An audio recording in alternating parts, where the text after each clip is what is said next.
Il Teatro Stabile del Veneto con una capienza al 50% chiude subito, con una capienza all'80% chiude a dicembre.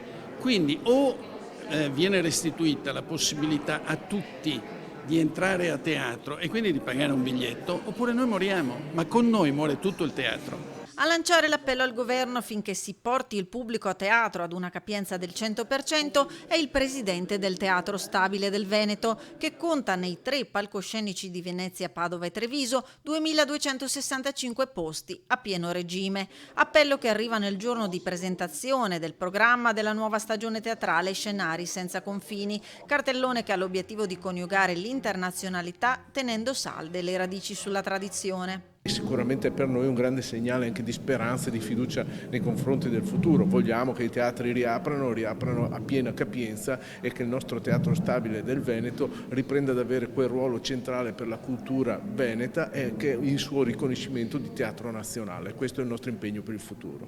20 titoli e 140 serate di spettacolo tra il Goldoni, il Verdi e il Mario del Monaco, di cui 6 debutti in prima nazionale. Si parte il 14 con la Turandot di Carlo Gozzi, adattata e diretta da Pierluigi Pizzi. Stagione che conta su nuove produzioni con attori, registi, ballerini amati dal pubblico, da Robert Wilson, Peter Brook, Anna Foglietta, Ottavia Piccolo, Monica Bellucci, Alessandra Ferri, solo per citarne alcuni. Una stagione che unisce il teatro e la drammaturgia e gli adattamenti moderni di classici e poi spettacoli goldoniani. Attenzione al territorio che si manifesta anche con una serata al Verdi dedicata all'Urbs Picta, così come sarà celebrata la ricorrenza della Giornata internazionale della cultura ebraica, mentre ad arricchire il calendario della stagione del Teatro Mario del Monaco sarà il cartellone lirico concertistico che partirà il 20 ottobre con il Don Pasquale di Donizetti.